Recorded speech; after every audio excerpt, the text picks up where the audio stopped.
안녕하세요. 충남 천안에 사는 63세 한정혜입니다. 저는 남편 없이 홀로 딸 하나 키우며 평생을 살아왔습니다. 젊은 시절엔 새벽 5시에 일어나 김밥을 싸서 파는 일부터 점심에는 식당 설거지, 저녁에는 마트 계산원으로 일하며 하루도 쉬지 않고 살았습니다. 딸 하나만은 사람 만들어야 한다는 생각뿐이었어요. 남편이 떠난 지 30년도 넘었습니다. 가족이라는 울타리 없이 딸 하나 바라보고 살아온 삶, 그게 제 전부였습니다. 제 딸 민지는 저처럼 힘들게 살지 않게 하겠다고 이를 악물고 공부했습니다. 고등학교 내내 장학금 받으며 성적 상위권을 유지했고 지방 국립대 간호학과에 진학했을 땐 저는 눈물이 났습니다. 이제 우리 딸 병원에서 흰 옷 입고 걷겠구나.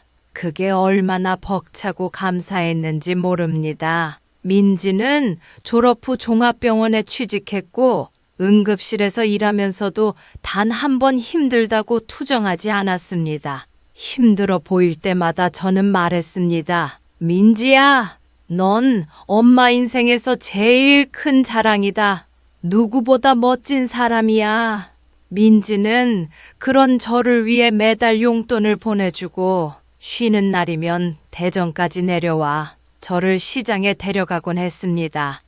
엄마, 이제 집안일이나 시장 보는 거, 그런 건 내가 챙길게요. 엄마, 너무 오래 혼자 버티셨잖아요. 그런 딸이 얼마 전 저에게 남자친구가 있다고 말했을 때 저는 정말 기뻤습니다. 엄마, 나 좋은 사람 만났어. 의사야, 전공이 3년 차고. 성격도 참 좋아. 저는 속으로 생각했습니다. 우리 민지가 얼마나 성실하게 살아왔는데 이런 좋은 인연도 맺는구나. 처음으로 서울에서 그 사람을 만나고 왔다는 민지는 얼굴에 웃음이 떠나질 않았습니다. 엄마, 그 사람이 나보고 그러더라. 일할 때 모습이 멋있대. 처음엔 나 같은 사람이랑 잘 될 거란 생각도 못했대. 저는 그런 말을 듣고 더욱 안심이 됐습니다. 의사라고 해서 거만하거나 가벼운 사람은 아닌 것 같았거든요. 그렇게 상견례 날짜가 잡혔습니다. 저는 시장에서도 일부러 가장 깔끔한 정장을 챙기고 오랜만에 머리도 하고 손톱에 매니큐어까지 발랐습니다. 민지는 출발 전날 제 손을 꼭 잡고 말했습니다. 엄마, 그날은 그냥 나만 믿고 편하게 계세요. 엄마는 웃고만 있어요. 내가 다 할게요. 저는 웃으며 말했습니다. 내가 너 데리고 싸움하러 가는 줄 아냐? 걱정 마라. 내가 누구냐? 마음은 설렘 반, 긴장 반이었지만 저는 믿었습니다. 우리 딸이 사랑받을 자격이 있다는 걸. 민지가 초등학교에 입학하던 해에 저는 처음으로 마트 계산원 일을 시작했습니다. 그 전까지는 하루 벌어 하루 먹는 허드렛 일을 전전했지만 아이가 학교를 다니기 시작하니 좀 더 안정적인 일이 필요했어요. 아침엔 도시락을 싸주고 출근 전 시장에 들러 반찬거리를 사두면 민지는 혼자서도 밥을 챙겨 먹고 학교에 갔습니다. 엄마, 나 밥 잘 먹었어. 반찬 맛있었어. 그런 말 한마디에 피곤이 싹 가셨습니다. 민지는 참 착하고 조용한 아이였습니다. 한 번도 투정 부린 적 없고 학교 다녀와선 책상에 앉아 스스로 숙제를 하고 시간 나면 엄마 일을 도와주겠다고 빨래를 개곤 했습니다. 학원 하나 보내지 못했는데도 성적은 항상 상위권이었고 선생님들이 전화로 민지는 반장감이에요. 어머니 참 잘 키우셨어요. 라고 말씀하실 때마다 저는 울컥했습니다. 민지는 중학교에 올라가서도 학업을 놓지 않았습니다. 제가 허리 디스크로 병원에 입원했을 때는 혼자 밥을 차려 먹고 학교도 성실히 다니며 병문안도 와주었습니다. 엄마, 내가 간호사 되면 엄마 무릎부터 고쳐줄게. 그 말이 농담이 아닌 진심이라는 걸 저는 알았습니다. 고등학교에 들어가면서도 민지는 생활기록부를 채우기 위해 봉사활동도 꾸준히 하고 공부도 밤늦게까지 했습니다.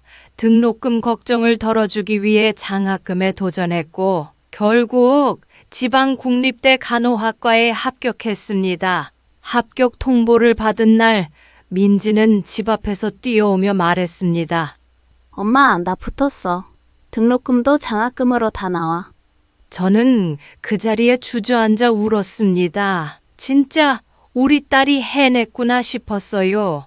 대학 시절에도 민지는 방학이면 병원 실습에 나가고 학기 중에는 카페에서 아르바이트를 하며 생활비를 벌었습니다.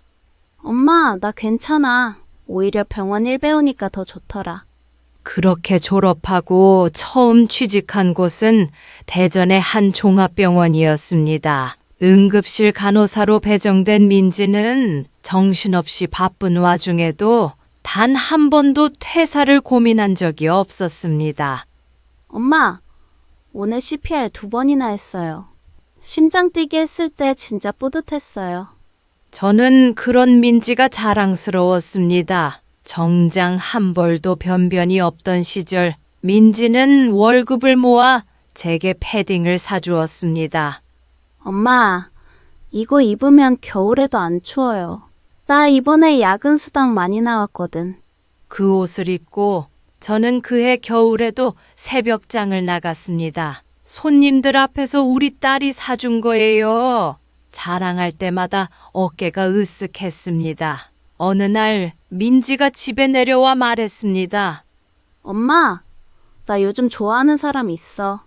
같은 병원은 아니고 대학병원에서 전공의 하는 사람이야. 저는 고개를 끄덕이며 말했습니다. 그래? 그 사람은 네가 간호사로 일하는 거 알아? 응. 나 응급실에서 뛰는 거 자랑스럽다고 했어. 일할 때 모습이 제일 멋있대. 그 말을 듣고 저는 속으로 생각했습니다. 그 사람이라면 괜찮겠구나. 우리 딸이 얼마나 귀한 사람인지 알아보는 사람이구나. 이후 민지는 자주 그 사람 이야기를 했고 서울에서 몇 번 만남을 가진 후 자연스럽게 결혼 이야기가 오갔다고 했습니다. 엄마, 아직 조심스럽긴 한데 그 사람 부모님도 날 만나보고 싶어 하셨어. 저는 긴장도 됐지만 한편으론 기뻤습니다.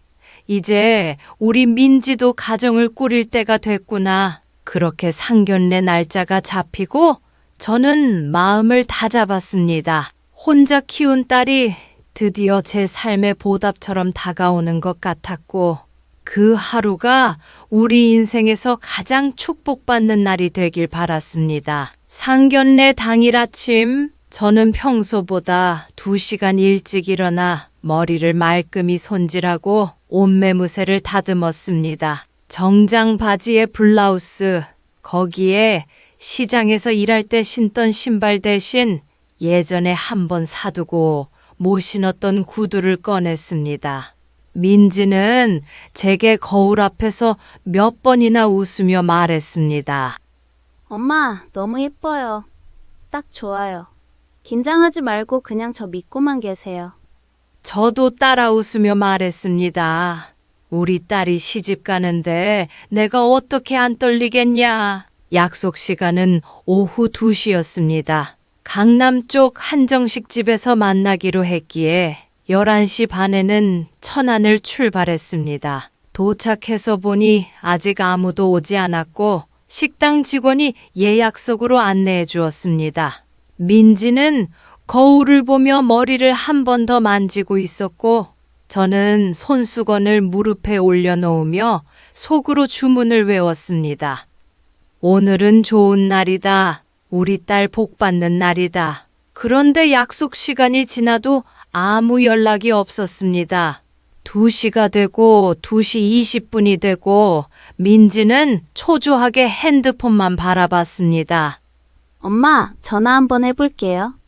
전화를 걸었지만 받지 않았고 메시지만 하나 왔습니다. 죄송합니다. 조금 늦습니다. 금방 도착할게요. 결국 예비사돈 가족은 정확히 3시가 넘어서야 모습을 드러냈습니다. 저는 자리에서 일어나 어휴, 먼 길 오시느라 고생 많으셨어요 하고 인사를 건넸지만 예비사돈 아주머니는 시계를 힐끗 보며 말했습니다. 아, 원래 이쪽 도로가 좀 막혀요. 주말이라 어쩔 수 없네요. 단 한마디 사과도 없이 그렇게 두리뭉실 넘어가려는 태도에 저는 처음으로 가슴이 답답해졌습니다. 민지는 그럼에도 최대한 웃으려 했었고 예비 사위도 죄송합니다. 부모님이 약간 길을 잘못 드셨어요. 라며 어정쩡하게 덧붙였습니다. 본격적인 상견례가 시작되고 음식이 나오기 시작했지만 저는 젓가락을 들기가 어려웠습니다. 예비 사돈 부부는 자신들 이야기를 주로 했습니다. 우리 민수는 어려서부터 손재주가 좋아서 외과 가길 잘했다니까요. 뭐든 끈기 있게 해내는 성격이라 걱정이 없어요. 맞아요. 민수 외삼촌도 의사고 이모부도 병원장 하시잖아요. 저희 집안은 워낙 그런 쪽이라. 딸 얘기는 거의 나오지 않았고 말이 나왔을 땐 이런 식이었습니다. 민지 씨는 간호사라고 하셨죠? 요즘 간호사도 업무가 많다면서요. 민수도 병원에서 고생한다고 하더라고요. 그래도 의사 집안에 들어오면 좀 안정되지 않겠어요? 저는 순간 손에 쥔 물수건이 덜덜 떨리는 걸 느꼈습니다. 민지는 애써 웃으며 말했습니다. 응급실에서 일하고 있어요.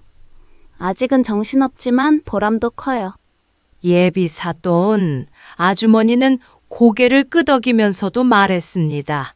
그래도 병원 내에서 위치 차이는 크잖아요. 환자나 보호자들도 누구 말에 더 무게 두는지는 알잖아요. 민수야 워낙 겸손해서 신경 안 쓰겠지만 집안 어르신들은 조금 민감할 수도 있어서요. 그 말에 저는 숨이 턱 막혔습니다.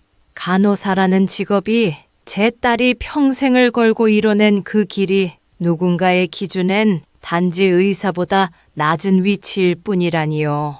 민지는 제 눈치를 슬쩍 보며 물컵을 들었습니다. 아버님, 제가 많이 부족하게 느껴지시죠?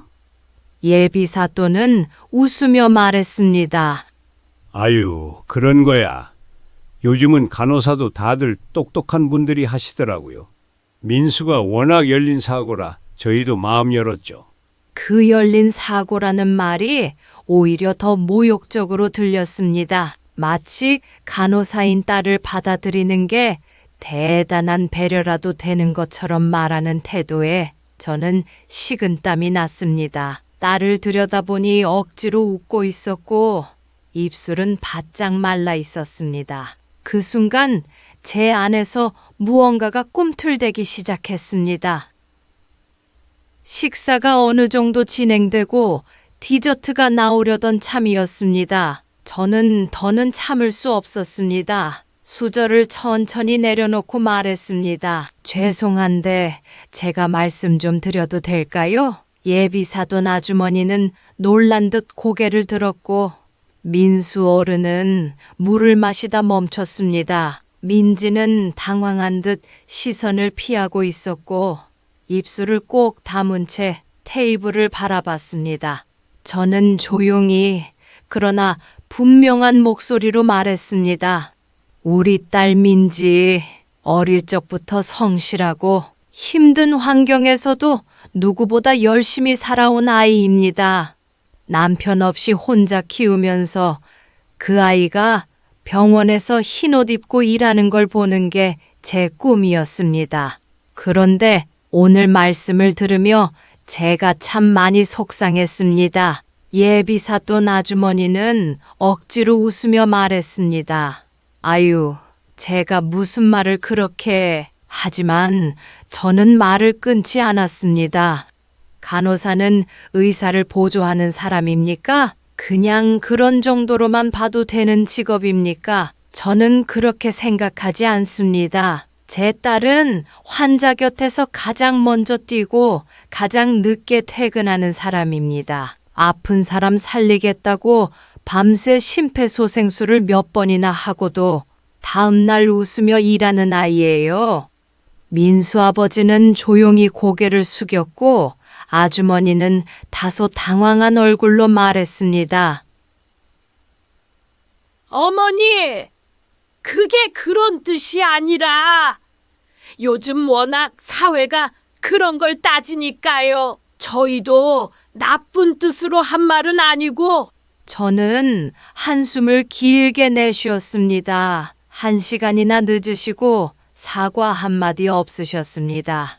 그건 그렇다 치겠습니다. 바쁘셨을 수도 있으니까요. 그런데 그 뒤로 하신 말씀들은요. 제 딸이 이 집안보다 한참 아래라는 걸 당연하게 여기는 말투셨습니다. 저는 그걸 들으며 이 자리에 앉아 있을 이유가 점점 사라졌습니다.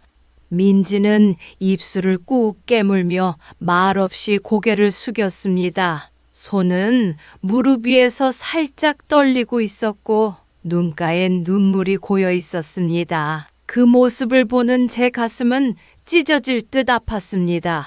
민수는 머뭇거리다 말했습니다. 어머니, 저 정말 민지를 사랑합니다. 부모님도 그냥 조금 걱정이 되셔서 상황이 과하게 들렸을 수도 있어요.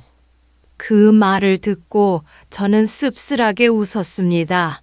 사랑이요? 사랑하는 사람이면 자기 부모가 그런 말 할 때 한마디쯤은 해줘야죠. 그 자리에서 아무 말도 못하고 고개만 숙이고 있는 사람이 내 딸을 지켜줄 수 있을까요? 민수는 아무 말도 하지 못했습니다. 예비사돈 아주머니는 얼굴이 굳은 채 말했습니다. 어머니, 그렇게까지 말씀하시면 저희도 자존심이라는 게 있습니다. 저는 단호히 말했습니다. 저도 그렇습니다. 저는 제 딸, 제 인생 전부를 걸고 키운 사람입니다. 그런 아이가 오늘 이 자리에서 모욕당하는 걸 보면서 아무 말 못하고 앉아 있는 건 제가 저를 배신하는 일입니다. 그렇게 저는 자리에서 일어났습니다. 민지는 조용히 눈물을 훔쳤고 민수는 고개를 숙인 채 앉아 있었습니다. 한정식 집을 나오며 저는 말없이 하늘을 올려다 봤습니다. 겨울 끝자락의 하늘은 유난히도 높고 차가웠습니다. 하지만 그 차가운 바람 속에서도 저는 처음으로 가슴이 뜨겁게 뛰는 걸 느꼈습니다. 그래, 잘했다. 내 딸, 내가 지켰다. 며칠 후 민수에게서 전화가 왔습니다. 조심스러운 목소리로 그는 말했습니다. 어머니, 그날은 정말 죄송했습니다. 부모님과도 충분히 이야기 나눴고 다시 자리를 만들고 싶습니다. 한 번만 더 기회를 주실 수 있을까요? 저는 말없이 그의 말을 다 들은 뒤 조용히 대답했습니다. 민수 씨, 너도 참 괜찮은 청년이란 거 알아요. 말투도 점잖고 우리 민지를 아꼈다는 것도 느껴졌어요. 그런데 말이에요. 너도 귀하게 자랐겠지만 내 딸도요. 정말 소중하게 모든 걸 걸고 키웠습니다. 그런 딸이 그 집에서 감지덕지 취급받으며 살아야 한다면 엄마로서 도저히 그걸 받아들일 수 없습니다. 민수는 잠시 침묵하더니 그 마음 이해하겠습니다. 라고 말했습니다. 그날 이후 민지와 민수는 자연스럽게 연락을 끊게 되었고 민지는 한동안 조용히 지냈습니다. 말은 하지 않았지만 밤마다 혼자 조용히 울기도 하고 주방에 멍하니 앉아있는 모습을 자주 봤습니다. 속이 타들어가는 건 저도 마찬가지였지만 저는 일부러 더 씩씩한 척 했습니다. 어휴, 이래서 내가 서울 양반들을 못 믿는다. 다 체면만 따지고 말이야. 그렇게 몇 달이 지나고 민지는 조금씩 일상으로 돌아오기 시작했습니다. 다시 야근도 하고 친구들과 여행도 다니고 저한테 엄마, 나 머리 좀 잘랐어. 어때요? 라며 웃는 날이 많아졌습니다. 그리고 1년쯤 지나 민지가 다시 저를 조용히 불렀습니다. 엄마, 나 요즘 좋은 사람 만나고 있어요.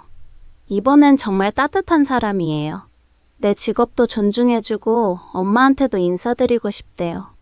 저는 딸 손을 꼭 잡고 말했습니다. 그래, 이번엔 엄마가 먼저 그 사람 눈빛부터 본다. 우리 딸 울릴 사람은 절대 안 되게.